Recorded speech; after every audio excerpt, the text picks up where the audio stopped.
ప్రకృతి ఆరాధన, ఆధ్యాత్మిక చింతన మమేకం చేస్తూ గోదావరి పుష్కరాలు నిర్వహించాలని ముఖ్యమంత్రి నారా చంద్రబాబు నాయుడు అధికారులకు సూచించారు. ఎక్కడా పవిత్రత దెబ్బతినకుండా, భక్తులకు సమస్యలు తలెత్తకుండా ఇప్పటి నుంచే చర్యలు తీసుకోవాలని ఆదేశించారు. వచ్చే ఏడాది జూన్ 26 నుంచి జూలై 7 వరకు 12 రోజుల పాటు పుష్కరాలు అత్యంత వైభవంగా జరపాలని చెప్పారు. పుష్కరాలు కేవలం ప్రభుత్వం నిర్వహించడమే కాదని స్థానిక ప్రజలను భాగస్వాములను చేయాలన్నారు. గోదావరి జన్మస్థానం నుంచి సముద్ర సంగమం వరకు అనేక ఉపనదులు, వాగులు, ఏరులు కలుస్తున్నందున అఖండ గోదావరి పేరుతో పుష్కరాలు నిర్వహించే అంశాన్ని పరిశీలించాలని సీఎం సూచించారు. పుష్కరాల్లో భాగంగా 4026 కోట్లతో చేపట్టిన 4932 పనులకు సంబంధించి పురోగతిపై సచివాలయంలో ముఖ్యమంత్రి చంద్రబాబు సమీక్షించారు. పుష్కరాలకు ఇంకా 10 నెలల సమయమే ఉన్నందున త్వరితగతిన అన్ని పనులు ప్రారంభించి సకాలంలో పూర్తి చేయాలన్నారు. పనుల నాణ్యత విషయంలో ఎక్కడా రాజీ పడొద్దని స్పష్టం చేశారు. అయితే ఈ పనులకు సంబంధించి ఇప్పటికే 899 కోట్లు ఆర్థిక శాఖ కేటాయింపులు జరిగాయని అధికారులు ఈ సందర్భంగా ముఖ్యమంత్రికి తెలిపారు. వీటిలో పట్టణాభివృద్ధి, R&B, జలవనరులు, విద్యుత్తు, పంచాయతీరాజ్ శాఖలకు సంబంధించి అత్యధిక పనులున్నాయి. ఇందులో తూర్పుగోదావరి జిల్లాలో 1869, పశ్చిమ గోదావరి జిల్లాలో 625, కోనసీమ జిల్లాలో 1501, ఏలూరు జిల్లాలో 426, కాకినాడ జిల్లాలో 321, పోలవరం జిల్లాలో 190 పనులు చేపడుతున్నారు. అయితే ఈ పనుల పూర్తికి అవసరమైన నిధుల సమీకరణపై అధికారులు దృష్టి పెట్టాలని, కేంద్రం సాయం కూడా తీసుకోవాలని అధికారులకు సీఎం సూచించారు. గోదావరి పరివాహక ప్రాంతంలో ఎన్నో పుణ్యక్షేత్రాలున్నాయని, పిఠాపురంలో శక్తిపీఠం సహా పంచారామాల్లో 4 క్షేత్రాలు, ఇంకా ద్వారకా, తిరుమల, అన్నవరం, వాడపల్లి, అంతర్వేది వంటి ప్రధాన ఆలయాలను కలుపుతూ టూరిజం సర్క్యూట్గా అభివృద్ధి చేయాలని సీఎం అధికారులకు సూచించారు. పుష్కరాలకు వచ్చే భక్తులు పర్యాటక, ఆధ్యాత్మిక ప్రాంతాలను సందర్శించేందుకు వీలుగా హోమ్ స్టేలను ప్రోత్సహించాలని సూచించారు. కొత్తగా హోటళ్ల నిర్మాణం చేపట్టే వారికి త్వరితగతిన అనుమతులు ఇవ్వాలన్నారు. ఈసారి పుష్కరాల్లో భద్రత, రద్దీ నిర్వహణకు AI ఆధారిత crowd analytics, CCTV entry, exit monitoring, drone surveillance, QR ఆధారిత వాహన గుర్తింపు, డీసెంట్రలైజ్ డిప్లాయ్మెంట్ సిస్టమ్ వంటి సాంకేతికత వినియోగిస్తున్నట్లు అధికారులు తెలిపారు. వైద్య సేవల పరంగానూ ఎటువంటి సమస్య తలెత్తకుండా చర్యలు తీసుకున్నట్లు తెలిపారు. అంబులెన్సులు, ఫస్ట్ ఎయిడ్, మెడికల్ క్యాంపులు నిర్వహిస్తామని చెప్పారు. 30 ఫీల్డ్ ఆసుపత్రులను తాత్కాలిక ప్రాతిపదికన ఏర్పాటు చేసి వాటికి అనుబంధంగా ల్యాబులు సిద్ధం చేస్తున్నామని తెలిపారు. ఆంధ్రప్రదేశ్ ముఖ్యమంత్రి నారా చంద్రబాబు నాయుడు వెలుగొండ ప్రాజెక్టుపై కీలక ప్రకటన చేశారు. ఈ నెల 31న వెలుగొండ ప్రాజెక్టును ప్రారంభిస్తున్నట్లు తెలిపారు. 30 ఏళ్ల క్రితం తాను తీసుకున్న సంకల్పం ఇప్పుడు నెరవేరిందంటూ పేర్కొన్నారు. ఈ మేరకు సీఎం చంద్రబాబు ఎక్స్ వేదికగా తన భావాలను పంచుకున్నారు. వెలుగొండ జలసిరులు అభివృద్ధికి రెక్కలు అంటూ ట్వీట్ చేశారు. 30 ఏళ్ల క్రితం వెలుగొండ ప్రాజెక్టుకు తాను శంకుస్థాపన చేసిన ఫోటోను కూడా ఈ సందర్భంగా జత చేశారు. వెలిగొండ ప్రాజెక్టును ప్రారంభిస్తున్నట్లు, ఈ నెల 31న ప్రారంభిస్తున్నట్లు సీఎం చంద్రబాబు ఎక్స్ వేదికగా ప్రకటన చేశారు. ప్రతి రైతు పొలానికి నీరు అందించడంతో పాటు ప్రతి యువకుడికి ఉపాధి, ప్రతి కుటుంబానికి భరోసా కల్పించాలన్నదే తన సంకల్పమని చంద్రబాబు పేర్కొన్నారు. వెలిగొండ ప్రాజెక్టు ద్వారా పశ్చిమ ప్రకాశం ప్రాంతానికి సాగునీరు, త్రాగునీటి సమస్యలకు పరిష్కారం లభిస్తుందని ఆశాభావం వ్యక్తం చేశారు.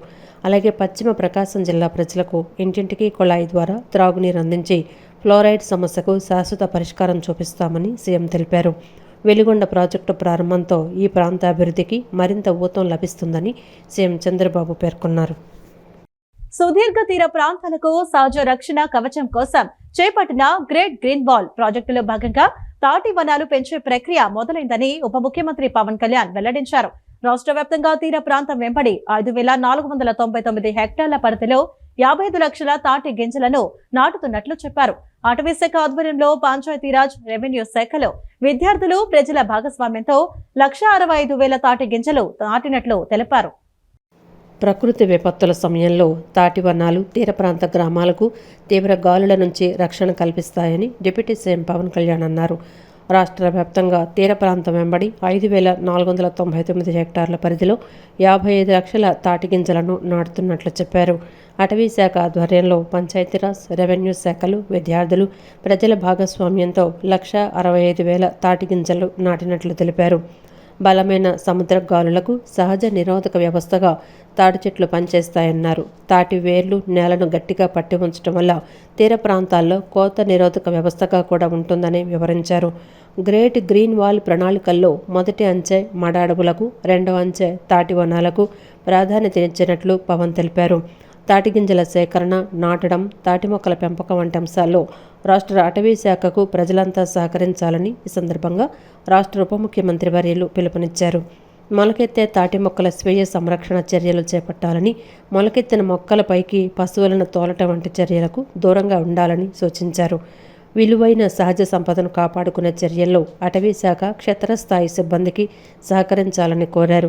స్థానిక ప్రజలు, విద్యా సంస్థలు, ప్రభుత్వ, ప్రైవేట్ సంస్థలు, స్వచ్ఛంద సంస్థలు ఈ కార్యక్రమంలో భాగస్వాములు కావాలని పవన్ కళ్యాణ్ విజ్ఞప్తి చేశారు. తీర ప్రాంతాల వెంబడి అనుకూల ప్రదేశాల్లో శాస్త్రీయ పద్ధతిలో తాటి గింజలు నాటాలని పేర్కొన్నారు. గ్రేట్ గ్రీన్ వాల్తో పాటు 50% గ్రీన్ కవర్, పర్యావరణ పునరుద్ధరణ, రాష్ట్రంలో సహజ వనరుల పరిరక్షణ చర్యల్లో ప్రతి ఒక్కరిని భాగస్వామ్యం చేయాలని అన్నారు. భవిష్యత్తు తరాలకు ఆరోగ్యకరమైన పర్యావరణాన్ని అందించే ఉద్యమంలో భాగస్వాములు కావాలని పిలుపునిచ్చారు. విశాఖపట్నంలోని ఇందిరాగాంధీ జూలాజికల్ పార్కులో 12 రకాల జంతువులు, పక్షులకు చెందిన మొత్తం 128 కొత్త జీవాలు జన్మనివ్వడంపై డిప్యూటీ సీఎం పవన్ కళ్యాణ్ ఆనందం వ్యక్తం చేశారు. దీనిపై సోషల్ మీడియా ఎక్స్ వేదికగా స్పందిస్తూ ప్రతి కొత్త జీవం మనలో కొత్త ఆశలు నింపుతుందని, ఒక జాతిని కాపాడటం అంటే ప్రకృతి సంపదను కాపాడుకోవటమేనని చెప్పుకొచ్చారు. ప్రకృతి ఒడిలో కొత్త జీవం, పరిరక్షణకు కొత్త బలమని విశాఖ ఇందిరాగాంధీ జూలాజికల్ పార్కులో 12 రకాల జంతువులు, పక్షులు, 128 కొత్త జీవాలకు జన్మనివ్వటం సంతోషకరమైన విషయమని డిప్యూటీ సీఎం పవన్ కళ్యాణ్ అన్నారు. అటవీ శాఖ ఆధ్వర్యంలో చేపట్టిన శాస్త్రీయ సంరక్షణ, పునరుత్పత్తి కార్యక్రమాలు సత్ఫలితాలనిస్తున్నాయని చెప్పారు. ఇది రాష్ట్రంలో వన్యప్రాణుల సంరక్షణ చర్యలకు మరింత బలం చేకూరుస్తోందని చెప్పారు. కృత్రిమ ఇంక్యుబేషన్ ద్వారా 10 ఎర్ర అడవి కోడి పిల్లలు, 1 బ్లూ గోల్డ్ మకావు పిల్లను విజయవంతంగా పొదిగించడం ప్రత్యేకంగా చెప్పుకోవాల్సిన అంశమన్నారు. ఈ పునరుత్పత్తి ప్రక్రియలో భాగస్వాములైన అటవీ శాఖ అధికారులు, జూలాజికల్ పార్క్ సిబ్బంది, వెటర్నరీ బృందానికి హృదయపూర్వక అభినందనలు తెలిపారు. ప్రతి కొత్త జీవం మనలో కొత్త ఆశలు నింపుతుందని, ఒక జాతిని కాపాడటం అంటే మన ప్రకృతి సంపదను కాపాడుకోవటమేనన్నారు. శాస్త్ర సాంకేతికతను ఉపయోగిస్తూ జీవ వైవిధ్యాన్ని భావితరాలకు అందించేలా ఆంధ్రప్రదేశ్ మరిన్ని విజయాలు సాధించాలని ఆకాంక్షిస్తున్నానంటూ ఎక్స్లో పవన్ కళ్యాణ్ పోస్టు చేశారు. ఆంధ్రప్రదేశ్లో అన్ని ప్రాంతాల్లో సోలార్ విద్యుత్ ఏర్పాటును ప్రోత్సహిస్తున్నామని విద్యా ఐటీ శాఖ మంత్రి నారా లోకేష్ వెల్లడించారు. తిరుపతిలో సెంటర్ ఆఫ్ ఎక్సలెన్స్ ఏర్పాటు చేస్తున్నట్లు ప్రకటించారు. మంగళవారం అనంతపురం జిల్లా రాయదుర్గం నియోజకవర్గంలోని కళేకల్లు మండలం హులికెరలో సుజ్లాన్ విండ్ పవర్ ప్రాజెక్టుకు మంత్రి లోకేష్ శంకుస్థాపన చేశారు. అలాగే Suzlon S144 new blade production lines ను ప్రారంభించారు. అనంతపురం జిల్లాలో సుజ్లాన్ సంస్థ 10,000 కోట్ల పెట్టుబడితో 1,325 మెగావాట్ల పవన విద్యుత్ ప్రాజెక్టులను ఏర్పాటు చేయనుంది. పవన విద్యుత్ ప్రాజెక్టుల ద్వారా ప్రత్యక్షంగా, పరోక్షంగా 4,000 మందికి ఉద్యోగ ఉపాధి అవకాశాలు కల్పించనున్నట్లు సుజ్లాన్ సంస్థ ప్రకటించింది. And I believe that renewable energy will play a very, very important role. And this confidence, this vote of confidence from Girish Bhai is very, very important for Andhra Pradesh and for India to take forward this journey. Today is also about renewing our relationship with Suzlon. Suzlon as a company trusted Andhra Pradesh way back in 2014. One meeting between the leadership of Suzlon and our Chief Minister triggered an investment into manufacturing in the great state of Andhra Pradesh. Today, when we talk about Suzlon, it is important to talk about a legend in the entire wind ecosystem. That is none other than the late Tulsi Tanti Garu. He believed in renewable energy before even India understood renewable energy. He believed that we don't need to depend on Germany or Europe to create self-reliance in wind energy. That bold vision created Suzlon. That bold vision has ensured that we can engineer world-class windmills here in India and we can manufacture them in the great state of Andhra Pradesh. పురపాలికల అభివృద్ధికి UK ప్రభుత్వం సహకారం అందించనున్నట్లు మంత్రి నారాయణ తెలిపారు. ప్రపంచంలోని top 5 నగరాల్లో అమరావతి ఒకటిగా మారుతుందన్నారు. Infrastructure, urban planning, technology transfer, urban మొబిలిటీపై కలిసి పనిచేస్తాయన్నారు. పురపాలికల్లో 40,000 కోట్ల విలువైన పనులు ప్రారంభించినట్లు మంత్రి నారాయణ వివరించారు. రాష్ట్ర ఆర్థిక పరిస్థితి ఇబ్బందిగా ఉన్నా మౌలిక వసతులకు సీఎం ప్రాధాన్యత ఇస్తున్నారన్నారు.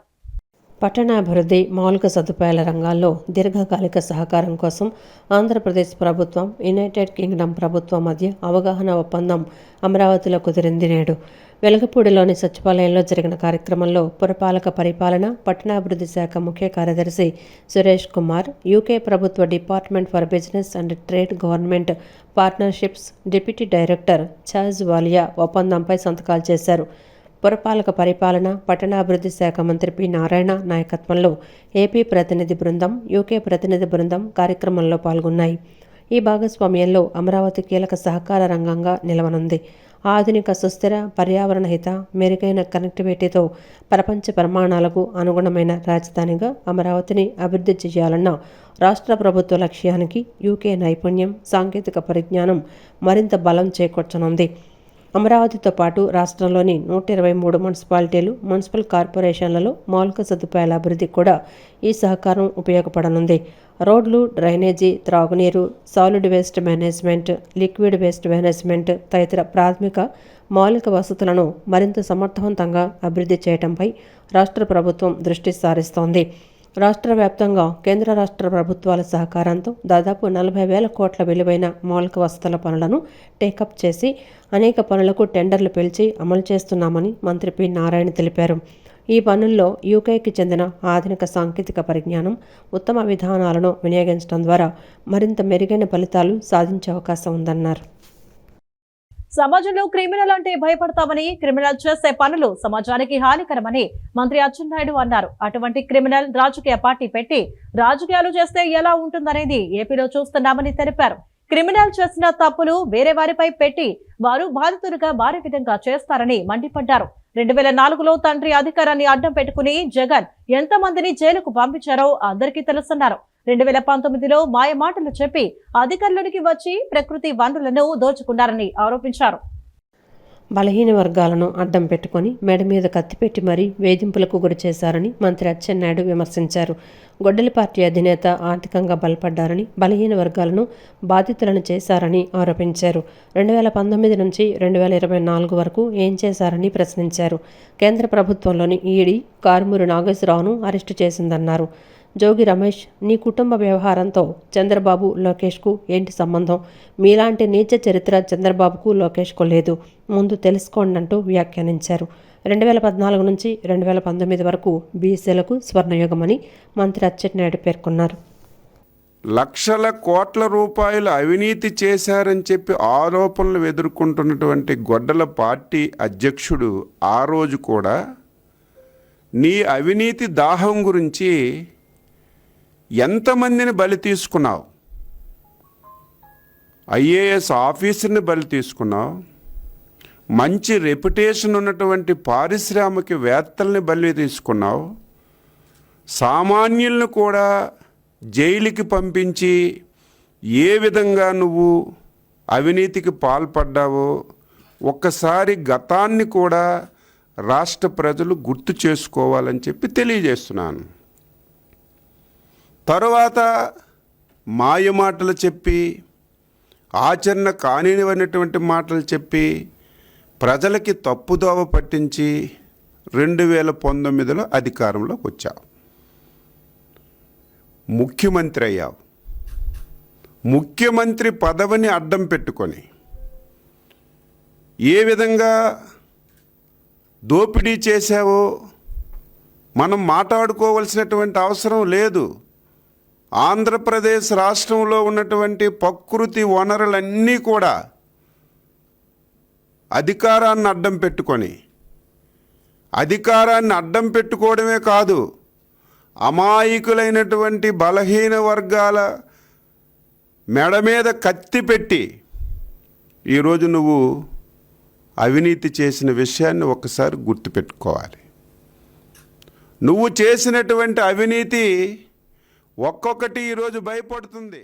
ఓటర్ల జాబితా ప్రత్యేక సమగ్ర సవరణ ప్రక్రియలో భాగంగా నోటీసులు జారీ చేసిన ఓటర్లకు సంబంధించి అన్ని అంశాలను సమగ్రంగా పరిశీలించిన అనంతరమే నియమ నిబంధనల ప్రకారం నిర్ణయం తీసుకోవాలని ఐఏఎస్ అధికారి role observer MV Seshagiri Babu అధికారులకు సూచించారు.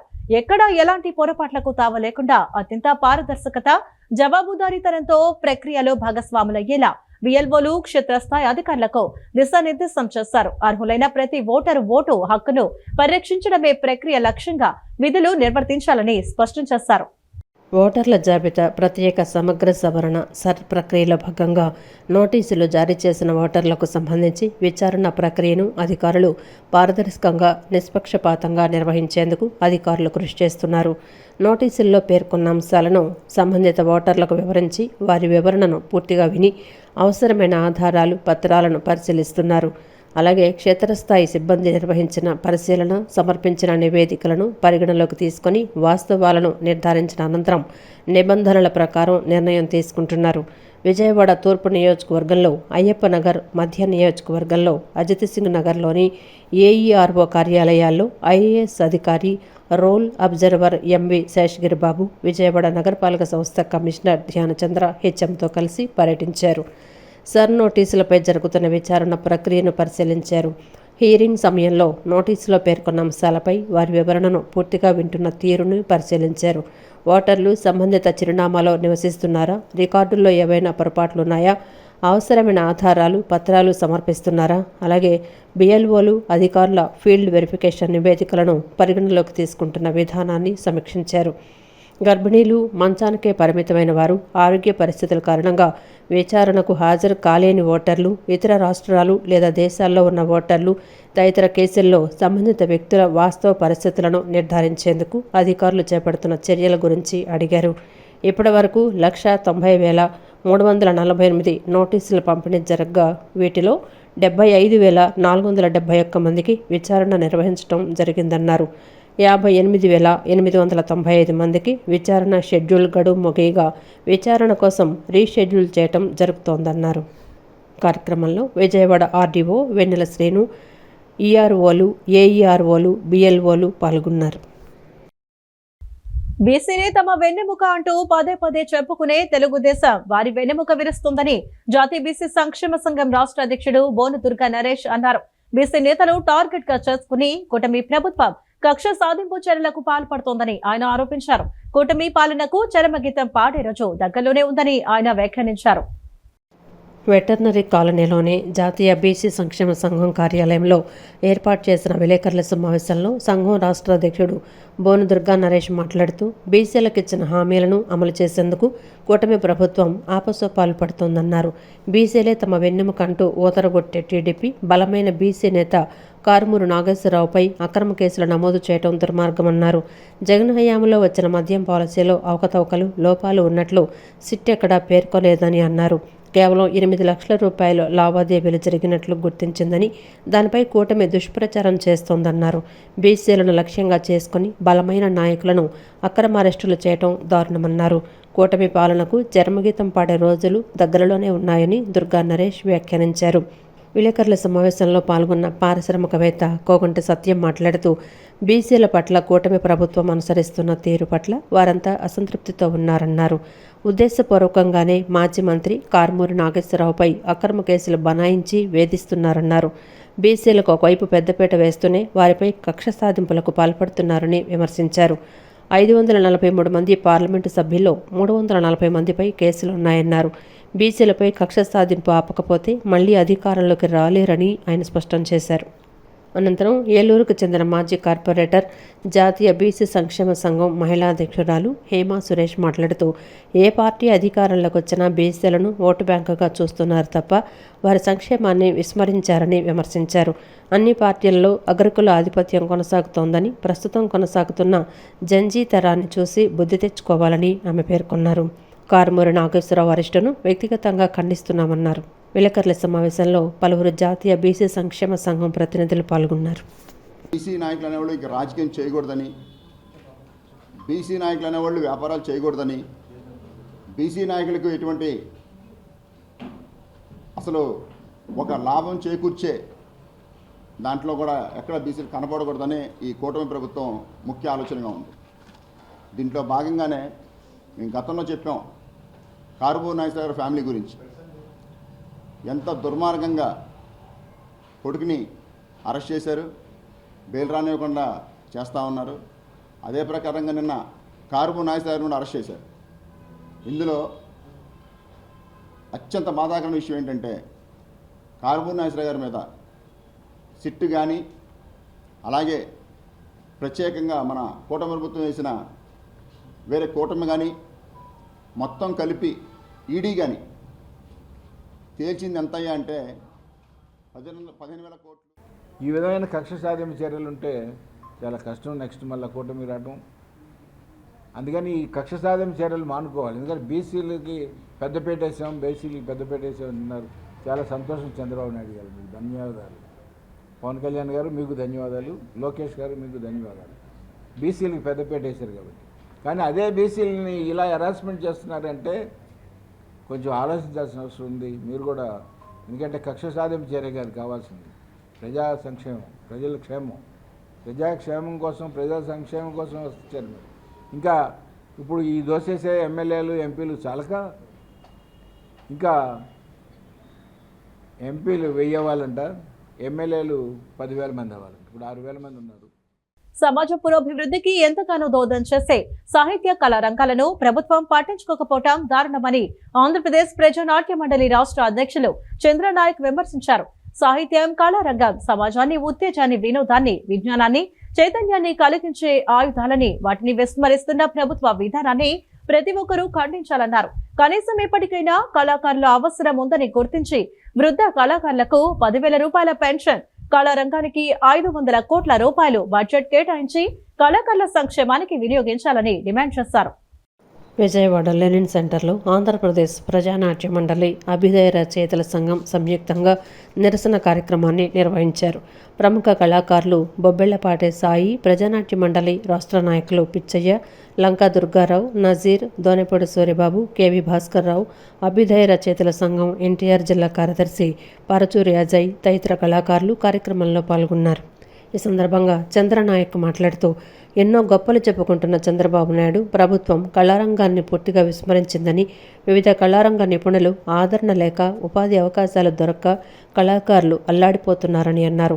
గతంలో కళాకారులకు ప్రత్యేక పెన్షన్ విధానం ఉండేదని, అది రద్దు చేసిన చరిత్ర ఇటీవల జరగడం దారుణమన్నారు. కనీసం ఇప్పటికైనా కళాకారుల అవసరం ఉందని గుర్తించి వృద్ధ కళాకారులకు 10,000 రూపాయల పెన్షన్, కళారంగానికి 500 కోట్ల రూపాయల బడ్జెట్ కేటాయింపులు కళాకారుల సంక్షేమాన్ని అమలుపరచాలని డిమాండ్ చేశారు. అనంతరం పరచూరి అజయ్ మాట్లాడుతూ సాహిత్య కళారంగాలు సమాజానికి ఎంతో అవసరమన్నారు. ప్రస్తుత ప్రభుత్వంలో ఉప ముఖ్యమంత్రి పవన్ కళ్యాణ్ కూడా కళాకారుడేనని, కళాకారుల బాధలు వారికి పట్టకపోవటం దారుణమన్నారు. ఇప్పటికైనా నిర్లక్ష్యాన్ని వేడి సాహిత్య సాంస్కృతిక రంగాలు, ప్రాచీన జానపద కళారూపాలను కాపాడుకోవడానికి ప్రభుత్వం ప్రత్యేకమైన ప్రణాళిక రూపొందించాలన్నారు. అనంతరం పిచ్చయ్య, లంకా దుర్గారావు మాట్లాడుతూ మానవ పురోభివృద్ధిలో కళాకారుల పాత్ర మరువలేమన్నారు. ఈ సందర్భంగా కేవి భాస్కర్ రావు నాయకత్వంలో స్కిట్ను ప్రదర్శించారు. ఏఐవైఎఫ్ రాష్ట్ర ప్రధాన కార్యదర్శి యుగంధర్, భాషా రంగారావు, లంకా గోవిందరాజులు, వనిత, అరుణోదయ శ్రీనివాస్ తదితరులు ఈ కార్యక్రమంలో పాల్గొన్నారు. 10 రూపాయలు పెట్టి కళాకారుడికి గుర్తింపు కార్డు ఇవ్వలేనటువంటి దారుణమైన పరిస్థితుల్లో మన పాలకులు, మన సాంస్కృతిక శాఖ ఉంది. కనుక కళాకారులను ఆదుకోవాలని, కళారంగాన్ని కాపాడుకోవాలని, తరతరాలుగా వస్తున్నటువంటి మన జానపద కళల్ని, అలాగే బుర్రకథ, ఒగ్గు కథ, అలాగే అనేక మంది డప్పు కళాకారులని కాపాడుకోవాలని చెప్పేసి ఆ విషయంలో ప్రభుత్వం చాలా అన్యాయంగా, చాలా దారుణంగా వ్యవహరిస్తున్నటువంటి తీరును మరి నిరసిస్తూ ఇవాళ ఆంధ్రప్రదేశ్ ప్రజానాట్య మండలి ఆధ్వర్యంలో రాష్ట్ర వ్యాప్తంగా అన్ని జిల్లా కలెక్టర్ కార్యాలయాల ముందు మరి ఆందోళన బాట పట్టి మరి ప్రభుత్వానికి విన్నవించడానికి రావడం జరిగింది. అందులో భాగంగానే మన విజయవాడ నగరంలో ఇవాళ కళాకారులం అంతా కలిసి ప్రభుత్వానికి విన్నవించడానికి ఇక్కడికి సమావేశమయ్యామని చెప్పేసి తెలియపరుస్తున్నాం. ర్యాలీస్ ఇండియా లిమిటెడ్ సంస్థ ఆంధ్రప్రదేశ్ మార్కెట్లోకి మార్సెలస్ మరియు సైలెంట్ అనే 2 నూతన ఉత్పాదనలను విడుదల చేసింది. విజయవాడలో ఏర్పాటు చేసిన విలేకరుల సమావేశంలో సంస్థ ప్రతినిధులు ఉత్పత్తులను ఆవిష్కరించారు. ఈ సందర్భంగా వారు మాట్లాడుతూ ర్యాలీస్ ఇండియా సంస్థ తన పరిశోధన అభివృద్ధి విభాగం ద్వారా అధిక దిగుబడి ఇచ్చే నాణ్యమైన మరియు తక్కువ బడ్జెట్తో కూడిన ఉత్పత్తులను రైతులకు అందిస్తుందన్నారు. మార్సెలస్ అనేది ఒక అధునాతన శిలీంద్ర నాశిని అని, ఇది వరి, టొమాటో వంటి పంటల్లో వచ్చే వివిధ తెగుళ్లను సమర్థవంతంగా అరికట్టడంతో పాటు వరిలో గింజల నాణ్యతను మరియు మెరుపును పెంచి రైతులకు మంచి మార్కెట్ ధర లభించేలా సహాయపడుతుందన్నారు. అలాగే సహకార ప్రయత్నాల ద్వారా తెచ్చిన సైలెంట్ అనే పురుగు మందు వరి పంటను తీవ్రంగా నష్టపరిచే దోమపోటు నివారణకు అద్భుతంగా పనిచేస్తుందన్నారు. డీలర్లు, రిటైలర్లు రైతులకు ఎటువంటి లోటు లేకుండా సకాలంలో ఈ ఉత్పాదనలు అందుబాటులో ఉండేలా చర్యలు తీసుకుంటామని కంపెనీ ప్రతినిధులు తెలిపారు. Affordable product to the farmer for management of their crop in the category of crop protection, soil and plant health and seed, and we continue to do research and seek collaborations. On the top of that, we can also help farmer make more money by giving them right agronomic knowledge. So we are also investing in a lot of digital tool. We are trying to educate our retailers directly. We are trying to educate our farmers directly. We put out a lot of content on social media, and farmers can also reach out to us by dialing a number or through WhatsApp and various other means. So the idea is that Rallis should remain in the forefront of, as an Indian company, now supporting Make in India initiative, also be in the forefront of providing cutting edge technology at affordable price to the farmer, so that farmer can make more money and prosper. So thank you very much for being here. That's all from my side. And this can result in dramatic loss of yield for rice. So this is an excellent product that solution that we are coming up with for the farmer. Application at the right stages will give upwards of 90% control on this insect pest. So again, as I said, two very, very unique offerings, one fungicide, other insecticide, to control two of the most important diseases and pests, and also help the farmer get more for whatever he is spending and increase his income in a very, very important crop like rice. There are a lot of challenges going across the globe, but we can assure you that we will not leave any stone unturned to the satisfaction of our dealers, retailers, and farmers. So we have 27 depots across India, and we can assure you that all needs of the distributors, farmers will be fulfilled well in time, and these products I'm sure will be the blockbusters. Thank you. దిగుబడి నియంత్రించడంలో కూడా ఇది అత్యంతంగా మీకు సహాయకారిగా ఉంటుంది. So రైతులకు ఎప్పుడు ఏది అవసరం ఉందో, ఎప్పుడన్నా పొలంలో కానీ ఎటువంటి కష్టాలు ఉన్నా కానీ ర్యాలీస్ ఇండియా లిమిటెడ్ అనే కంపెనీ నూతన ఉత్పాదనలు అందించడంలో ఎప్పుడు ముందుగా ఉంటుంది. పాత తరం నుంచి కూడా చూస్తే, మీరు కాంటాప్లస్ నుంచి చూస్తే, ఆఫ్లాడ్, ఇవన్నీ కూడా ఏంటంటే ర్యాలీస్ తీసుకొచ్చే ఉత్పాదనలు. దాని తర్వాత మరొకసారి మేము మార్సెలస్ అండ్ సైలెంట్రాతో పాటు మీ ముందుకు వస్తున్నాము. రైతులకు ఏంటంటే అద్భుతమైన తెగుళ్ళ నియంత్రణ మరియు దుమ్మపోటు నియంత్రణ, వీటితో పాటు దిగుబడి పెంపొందించడంలో ఈ రెండు ఉత్పాదనలు బాగా ఉపయోగపడతాయి. ధన్యవాదాలు. మాజీ మంత్రి జోగి రమేష్ తనపై చేసిన వ్యాఖ్యలు తీవ్ర వేదన కలిగించాయని ఆయన కోడలు మేఘన ఆవేదన వ్యక్తం చేశారు. తమ కుటుంబ కలహాలపై మాట్లాడుతూ అత్తమామల తీరు వల్ల తాను ఏడాదిన్నరగా ఎంతో క్షోభ అనుభవిస్తున్నారని తెలిపారు. తన వివాహానికి సంబంధించిన పలు విషయాలను అత్తంటి వారి నుండి ఎదురైన ఇబ్బందికర పరిస్థితులను ఈ సందర్భంగా ఆమె మీడియా ముందు వెల్లడించారు. తనకు న్యాయం జరిగే వరకు తన పోరాటం కొనసాగుతుందని ఆమె స్పష్టం చేశారు. మాజీ మంత్రి జోగి రమేష్ తనపై చేసిన వ్యాఖ్యలు తీవ్రంగా బాధ కలిగించాయని ఆయన కోడలు మేఘన ఆవేదన వ్యక్తం చేశారు. మురళీపాట్యన్ హోటల్లో నిర్వహించిన మీడియా సమావేశంలో ఆమె మాట్లాడారు. జోగి రమేష్ దంపతులను సొంత తల్లిదండ్రులుగా భావించారని, అయితే తన భర్త సమస్య తెలిసినా తనకు వివాహం చేశారని ఆరోపించారు. అదనపు కట్నం తీసుకొస్తేనే సంతోషంగా ఉంటావని అత్త చెప్పారని పేర్కొన్నారు. పెళ్లికి ముందు తన అత్తింటి వారు హిందువులమని చెప్పారని, పెళ్లి తర్వాత వారు క్రైస్తవ మతాన్ని పాటిస్తున్న విషయం తెలిసిందని తెలిపారు. మతాన్ని పాటించటం తప్పు కాదని, కానీ ఆ విషయాన్ని దాచిపెట్టి వివాహం చేయటం తప్పని అన్నారు. తన అత్త హిందూ దేవుళ్లపై అభ్యంతరకర వ్యాఖ్యలు చేసేవారని ఆరోపించారు. తన వద్ద ఉన్న ఆధారాలను పోలీసులకు అందజేశానని, ఎఫ్ఐఆర్లోని ప్రతి ఆరోపణకు తన వద్ద ఆధారాలున్నాయని మేఘన తెలిపారు. సరైన సమయంలో వాటిని బయటపెడతానన్నారు. తనకు జరిగిన ఇబ్బందులకు సంబంధించిన కొన్ని వీడియోలు మాత్రమే బయటకొచ్చాయని, మరిన్ని ఆధారాలను సమయం వచ్చినప్పుడు వెల్లడిస్తానని చెప్పారు. సమస్య పరిష్కారం కోసం మైలవరం ఎమ్మెల్యే వసంత కృష్ణప్రసాద్ను కలిసిన విషయం వాస్తవమేనని, ఆయన తనకు మంచి సూచనలు చేశారని తెలిపారు. సిపిని కలిసి ఫిర్యాదు చేయడానికి వెళ్లిన సమయంలో కేసు పెట్టకుండా మధ్యవర్తిత్వం చేయడానికి ప్రయత్నించారని, అనంతరం సజ్జల రామకృష్ణారెడ్డి వద్ద సమస్యను పరిష్కరించుకోవాలని సూచించారని చెప్పారు. తాను న్యాయం చేస్తానని, రాజీ చేసుకోవాలని సజ్జల సూచించినప్పటికీ సమస్య పరిష్కారం కాలేదన్నారు. వైఎస్ జగన్ను కలిసేందుకు ప్రయత్నించినా అవకాశం దొరకలేదని తెలిపారు. పెళ్లైన 2 నెలలకే తన భర్త Rajeev null and void case వేశారని, విడాకుల కోసం కూడా పిటిషన్ దాఖలు చేసిన విషయం తనకు ఆలస్యంగా తెలిసిందని మేఘన పేర్కొన్నారు. అయితే ఆ విడాకుల పిటిషన్ను కోర్టు కొట్టివేసిందని తెలిపారు.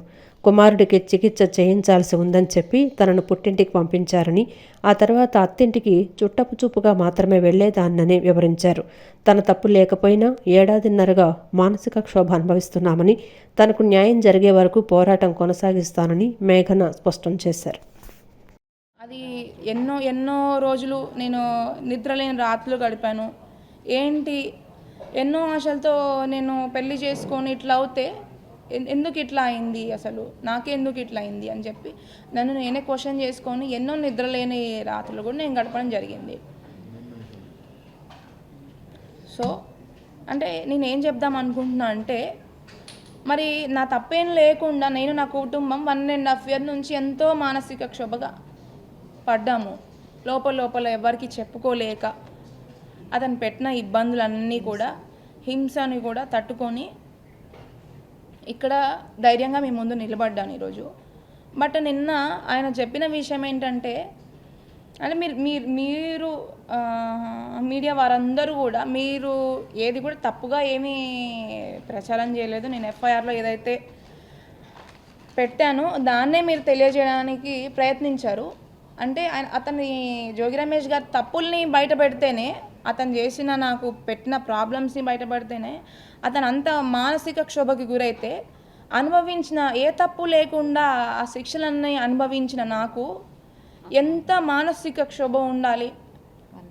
నేను 1.5 year నుంచి ఎంత నేను కానీ నా కుటుంబం కానీ ఎంత సఫర్ అయి ఉండాలి. అది ఏ రోజైనా ఒక ఆడపిల్ల తండ్రి లాగా, నా కూతురు లాగా అని జోగి రమేష్ గారు అన్నారు కాబట్టి ఏ రోజు కూడా ఆలోచించలేదు. ఒకవేళ ఆలోచించే ఉండుంటే ఖచ్చితంగా ఈరోజు నాకు ఈ పరిస్థితే వచ్చేది కాదు. నేను ఇట్లా అందరి ముందుకి వచ్చి చెప్పాల్సిన రోజు వచ్చేది కాదు. ఈ వార్తలు ఇంతటితో సమాప్తం. నమస్కారం.